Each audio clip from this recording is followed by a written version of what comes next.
Fall of the Foot Clan was probably one of the first games I ever got for the original Game Boy. I remember the game fondly from back in the day, and I was hoping it wouldn't be too horrible if we took a more modern day look at it now. Surprisingly, it holds up pretty well, but it's certainly got one really big problem that we'll get into here in a bit. So what exactly is Fall of the Foot Clan? Well, let's take a look at it.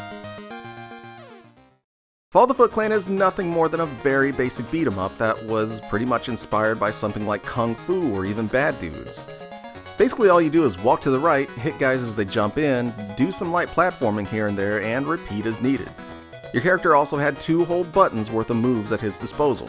The A button attacked, and the B button jumped. That was it. The most advanced things got was doing a jumping attack by jumping and then pressing the attack button, or throwing a ninja star while ducking and hitting attack. Seriously, it's stupidly simple. But simple isn't always bad. Believe it or not, I still had a lot of fun playing through this even today. The enemies come at you fast enough to keep you on your toes, and it's always satisfying to watch everything explode after you blasted them upside their heads with your favorite Ninja Turtle.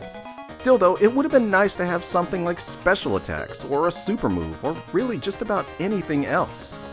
At least one big highlight the game had going for it were that the graphics were really great for the time, especially for a Game Boy game. Characters are all pretty large and everything looked like it did from the TV show. I guess you'd probably expect that for a Turtles game, but for a time when most Game Boy games required a magnifying glass to even make out what was on the screen, this was pretty neat looking. Even the music was really good. The stages themselves also featured a pretty decent amount of variety. You went from city streets to sewers to caves, and of course you end up at the Technodrome by the end.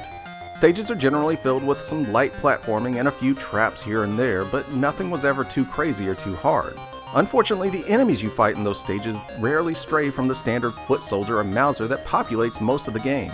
Occasionally you'll get a flying robot or fish to mix things up, but it's not enough, especially since every enemy only has one very basic attack routine, most of which just boils down to them charging or jumping straight at you and hoping for the best. Even though the enemies are pretty boring, you at least got some pretty cool boss fights at the end of every stage, though they never really offer much of a challenge at all. They mostly fall into the game's tried and true routine of running at you and hoping you're too dumb not to jump over them. They can all be taken down in a few hits, but I guess it's cool that they're actually in the game. So you may be getting the idea so far that the game isn't very hard, and you'd be right. Nothing in the game ever challenges you beyond making you time a jump a bit better here or there. And even in the rare event that things do get slightly rough, your life bar that spans almost the entire bottom of the screen made sure you rarely came close to dying. The ample pizza power-ups in each stage see to that as well. So definitely don't go into Fall of the Foot Clan expecting much of a challenge at all. But by far the biggest problem with Fall of the Foot Clan is its length. The game only had 5 stages total, with only stage 1 being very long at all. You could beat the entire game in less than half an hour if you take your time with it. And for a game this easy, that's criminally short, even for a Game Boy game. I guess at the time it did the basics well enough to distract me from realizing that I paid $40 for a game that I could beat in about 20 minutes. And as far as I can tell, there was no excuse for not adding more to the game other than it just being rushed out the door and into toy stores everywhere for dumb kids like me to buy it.